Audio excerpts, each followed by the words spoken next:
یہ دنیا مختصر سا ساز و سامان ہے، اور اس مختصر سے ساز و سامان میں جو سب سے اعلیٰ درجے کی چیز ہے وہ نیک عورت ہے۔ یہ ذہن سازی ہو رہی کہ ایک نیک عورت 70 اولیاء کرام پہ بھاری ہوتی ہے، ایک نیک عورت 70 اولیاء کرام پہ بھاری ہوتی ہے۔ تو پھر اس کا نیگیٹو بھی اسی حساب سے ہوتا ہے، ایک غلط عورت 1000 بدماشوں پہ بھاری ہوتی ہے۔ ایک غلط عورت کی برائی جتنا نقصان پہنچاتی ہے، اتنا 1000 بدماش مردوں کی برائی اتنا نقصان نہیں پہنچاتی۔ ایک عورت نیک تقوی والی ہو جائے تو 70 اولیاء کرام پر وہ بھاری ہو جاتی ہے۔ اور علماء نے لکھا ہے کہ دنیا کی زینت بھی عورت ہے اور جنت کی زینت بھی عورت ہے۔ آدم علیہ السلام کو اللہ نے جنت دے دی، جنت، لیکن بابا جی کا دل ہی نہیں لگتا، خدا سے پھرتے تھے۔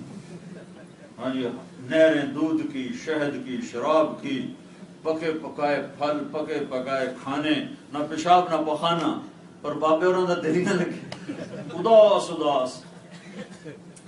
اللہ نے ساتھ ساتھ کیوں نہ پیدا کر دیا؟ آدم کو بھی حوا کو بھی بعد میں کیوں پیدا کیا؟ انتظار کروا کے قدر بڑھائی، انتظار کروا کے قدر بڑھائی۔ پھر آدم علیہ السلام کو کا پتلا بنایا، اور پھر اس کو ننگا چھوڑ دیا، پھر ویسے ہی پڑا رہا، پتہ نہیں کتنے سال پڑا رہا، پھر اس میں روح ڈالی۔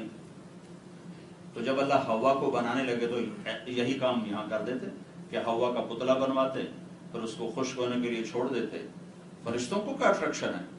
عورت زندہ ہو تو کوئی اٹریکشن نہیں، تو مٹی کا پتلے میں کیا اٹریکشن ہے؟ وہ کسی مرد کو نہیں تو فرشتوں کو کیا؟ اور بے پردگی کیا سوال ہے؟ پتلا پڑا ہوا ہے، اس میں کیا بے پردگی ہے؟ تو اللہ تعالیٰ اماں کی بھی مٹی کٹھی کروا کے پتلا بناتے، پھر اس کو زندہ کرتے، پھر لباس پہناتے، پھر کہتے آدم یہ تیری بیوی ہے۔ آدم کے لیے مٹی کٹھی ہوئی اور ان کا پتلا بنایا گیا اور اس کو خشک ہونے کے لیے چھوڑا گیا۔ وہ ننگے پڑے تھے، پھر اس میں روح ڈالی گئی، پھر وہ کھڑے ہوئے، پھر ان کو لباس پہنایا، پھر ان کو جنت میں ڈالا۔ اور جب اللہ تعالیٰ نے حضرت اماں حوا کو پیدا کیا، جیسے یوسف علیہ السلام کے بارے میں آپ تو جانتے ہیں کہ دنیا میں سب سے زیادہ حسین مردوں میں یوسف علیہ السلام آئے ہیں، عورتوں میں سب سے زیادہ حسین حضرت حوا آئی، ان سے حسین اللہ نے کوئی عورت نہیں پیدا کی۔ تو حضرت حوا کو جب اللہ نے پیدا کیا تو اللہ تعالیٰ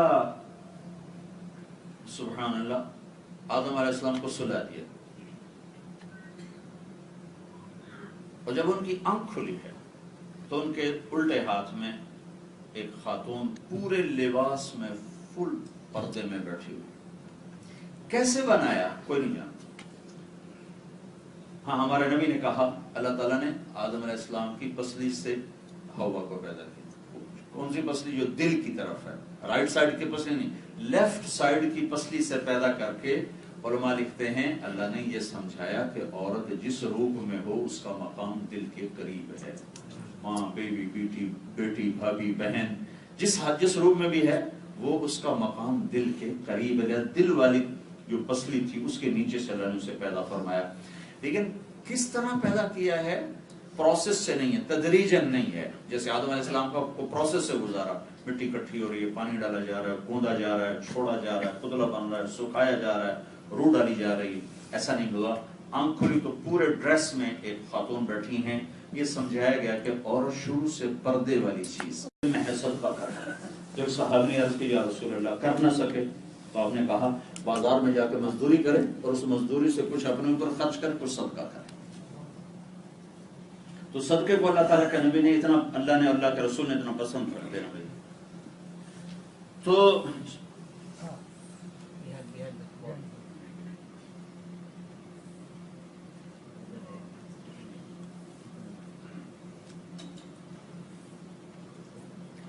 تو بھائیو، ہر مرد عورت ایک اپنی کمائیوں میں اللہ کو رب مانے، اور اللہ کو رب مان کر اپنی کمائیوں میں صحیح چلے۔ اصل ٹیسٹ وہاں ہوتا ہے جہاں ایک طرف نفع ہے اور ایک طرف اللہ کا حکم ٹوٹتا ہے۔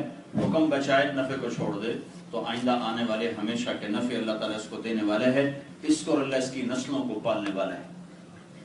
بازار کی زندگی میں سچائی ہو، دیانت ہو، اور پھر اس میں بھی اللہ تعالیٰ کہتا ہے اب چھوڑ دو نماز کے لیے، چلو تو چھوڑ کے جا رہا ہو، مسجد کی طرف جا رہا ہو، مسجد آپ سے دور ہے، وہیں کوئی چھوٹا سا مصلی بنا لو، مصلی نہیں وہیں اپنے مصلی بچھا کے اللہ اکبر نماز کی نیت باندھو۔ عورتیں اپنے گھروں میں نماز کا اہتمام کریں، اور عورتوں کو کمائی میں مت لگنے دو، ان کی محنت کرو، سمجھاؤ، تم گھر بیٹھو روٹی سوکھی کھائیں گے کہ تمہارے لیے ایک اور محنت کا میں آگے بتانے والا ہوں۔ تو ایک ہماری زندگی کا رخ ہے کہ ہم اپنے اللہ سے جڑے ہوئے ہوں عبادات کے ذریعے، اور اس کے ساتھ ایک اور چیز، جن چیزوں سے اللہ نے روکا ہے جس کو گناہ کہتے ہیں اس کو چھوڑنے کے ذریعے۔ اللہ کے نبی نے ایک بڑی خوبصورت بات فرمائی، عبادت کے ذریعے اللہ کا تعلق ملتا ہے، عبادت کے ذریعے۔ اب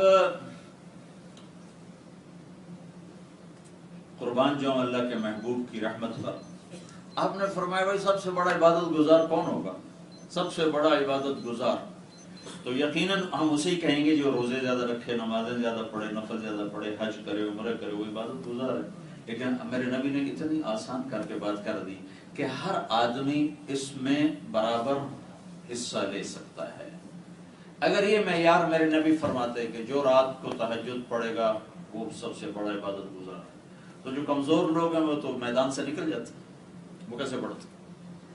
اگر آپ کہتے روزے رکھنے والا بڑا عبادت گزار ہے، تو جو روزہ نہیں رکھ سکتا، میں نہیں رکھ سکتا، میں تو فرض مشکل سے رکھتا ہوں، چونکہ مجھے سر درد شدید ہوتا ہے جب میرا پیٹ خالی ہوتا ہے، میں نفل روزہ چھوڑ میں فرض اتنے مشکل سے نبھاتا ہوں، کئی دفعہ میرے فرض روزے چھوٹ جاتے ہیں سر درد کی وجہ سے۔ تو اگر آپ کہتے ہیں کہ جس کو جو زیادہ روزے رکھے گا وہ عبادت گزار ہے، تو میں اور میرے جیسے اور نکل گئے تھے ریس سے۔ اگر آپ فرماتے ہر سال حج کرنے والا، تو صرف مالداری میدان میں ہوتے، غریب کہاں جاتے؟ آپ کہتے ہر سال عمرے کرنے والا، تو غریب تو گئے تھے، صرف مالداری ہوتی۔ اتنے ہزار دفعہ تسبیح پڑھنے والا، اتنا ذکر کرنے والا، تو طاقت والی میدان میں ہوتے، کمزور تو نہیں تھے۔ تو میں آپ کو ایک پہلے مثال دیتا ہوں، پھر یہ بعد میں حدیث اور زیادہ واضح ہوگی۔ میں آپ سارے مجمع سے کہتا ہوں بھائی 5 کلومیٹر کی دوڑ لگاؤ، جو دوڑ لگائے گا اس کے لیے جنت۔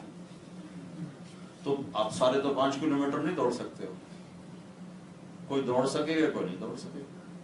میں یوں کہتا ہوں بھائی سارے مسجد میں بیٹھے رہو، کوئی اپنی جگہ سے نہ ہلو، نہ مرد نہ عورت، سب کے لیے جنت، تو کام برابر ہو گیا نا۔ چونکہ اب نہ کرنے کا کہا ہے، کرنے کا نہیں کہا، نہ کرنے کا کہا ہے کہ بھائی نہیں چلنا، تو اب جس کے گھٹنوں میں درد ہے وہ بھی برابر ہو گیا، اور جو ایتھلیٹ ہے وہ بھی برابر ہو گیا کہ نہیں چلنا، تو نہیں چلنے میں تو سب برابر ہو گئے۔ اگر میں کہتا 5 کلومیٹر کی دوڑ لگاؤ تو پھر ہم سب آگے پیچھے ہو جاتے، کوئی آگے کوئی کہے جناب ساڑھے کو ایک قدم نہیں ٹریا جانا، تھی 5 کلومیٹر ٹھوک چڑھنے۔ تو میں قربان جاؤں اپنے نبی پر، آپ نے فرمایا سب سے بڑا عبادت گزار وہ ہے جو گناہ نہ کرتا ہو۔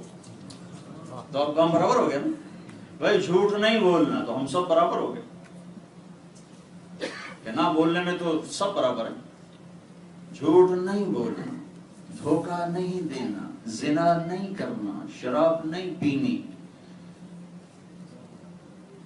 تو آپ نے کتنی خوبصورت بات اور آسان بات فرمائی، سب کو ریس میں شامل کر لیا کہ جو گناہ چھوڑ دے گا وہ سب سے بڑا عبادت والا ہے اور سب سے زیادہ اللہ کا تعلق پانے والا ہے۔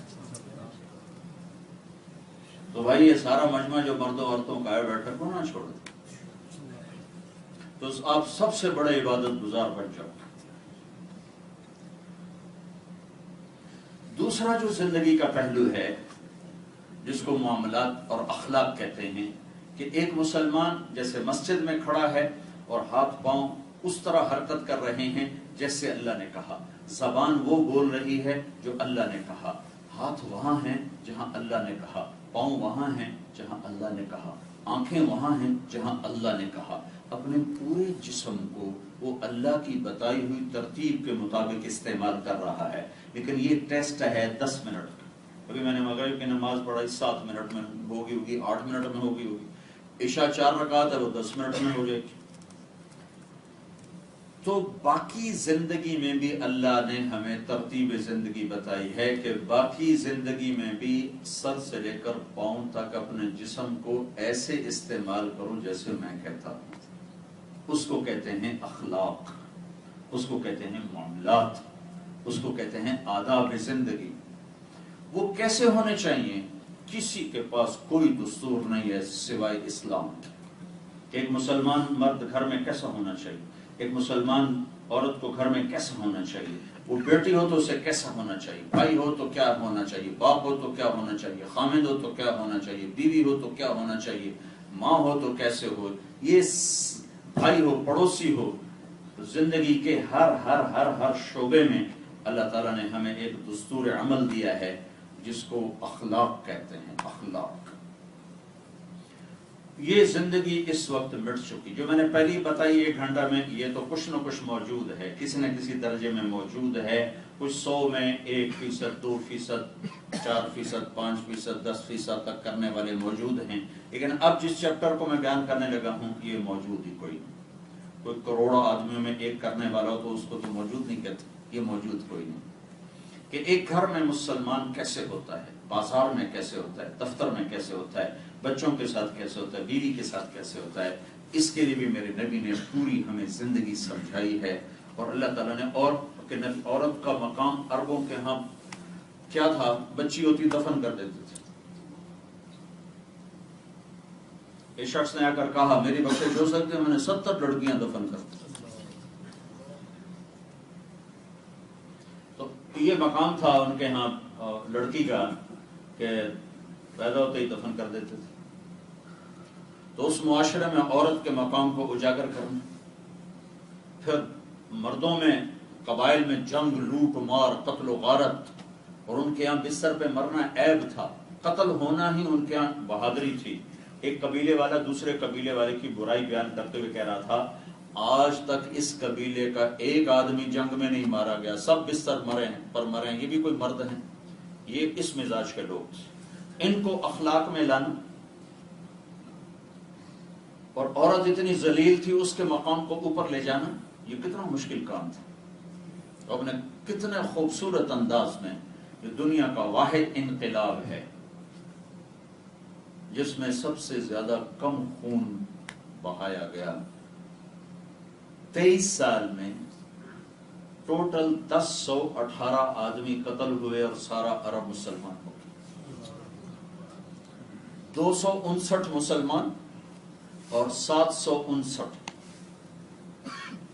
259 مسلمان, 759 کافر قتل ہوئے اور سارا عرب اسلام میں آ گیا.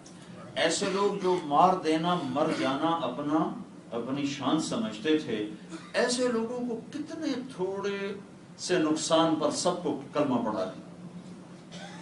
کیا عالی اخلاق تھے, اور کیا خوبصورت ٹیکنالوجی تھی, کیا خوبصورت حکمت تھی کہ مارنے ان کی عورتیں اتنا لڑنے والی تھیں تو مردوں کے چھکے چھڑا دیتی تھی. ام تمیم رضی اللہ تعالیٰ عنہ حضرت خالد بن ولید کے ساتھ مل کر لڑتی تھی, ایسی دلیر. ایک دفعہ حضرت خالد بن ولید نا اللہ کے نبی کے بال اپنی ٹوپی میں سیے ہوئے تھے, اور اس کو نا وہ سر پر رکھتے تھے, پھر اوپر لوہے کی ٹوپی, پھر اس سے لڑا کرتے تھے. تو وہ ایک دفعہ خیمے میں بھول گئے, تو ام تمیم رضی اللہ تعالیٰ عنہ کی نظر پڑی کہ یہ ٹوپی یہیں بھول گئے, تو وہاں سے گھوڑے پر سوار ہوئیں اور میدان جنگ گرم تھا. ایک طرف سے وہ حملہ کرتے ہوئے اندر گئیں اور سارے مجمع کو کاٹتے کاٹتے کاٹتے کاٹتے حضرت خالد تک پہنچی. تو خالد بن ولید اور رافع بن عمیرہ الطائی دونوں ساتھ میں کھڑے تھے. تو رافع کہنے لگے یہ کون بلا ہے جو اس طرح مجمع کو چیرتا ہوا آ رہا ہے, کیونکہ وہ لوہے کا لباس پہنا ہوا تھا. تو خالد بن ولید بھی کہنے لگے پتہ نہیں کون ہے, پر اس نے آج کمال کر دیا ہے, اتنے مجمع کو چیر کے رکھ دیا. جب قریب پہنچے تو خالد کہنے لگے بھائی نوجوان کون ہو, آج تو نے خوش کر دیا. کہا میں ام تمیم تیری بیوی ہوں, یہ تمہیں ٹوپی دینے آئی. ہماری عورتیں تو یہ پتیلا اٹھا لیں تو کمر ان کی ٹڑی ہو جاتی, تو پتیلا نہیں چاہ سکتی. ایسے ایسے ایسے ماحول میں اتنا تھوڑا نقصان کر کے ان سب کو ایک خوبصورت زندگی پہ لانا کتنا بڑا کمال ہے. وہ میرے نبی کے اخلاق تھے. اخلاق کا چیپٹر اس وقت مٹ چکا ہے کہ ایک مسلمان, میں نے پہلے حدیث پڑھی تھی کہ اللہ کے نبی نے فرمایا, یعنی یہ اب ان کی ذہن سازی ہو رہی آپ نے فرمایا کہ یہ دنیا نفع اٹھانے کی چیز ہے، تھوڑا سا ساز و سامان ہے، دنیا مختصر ساز و سامان ہے،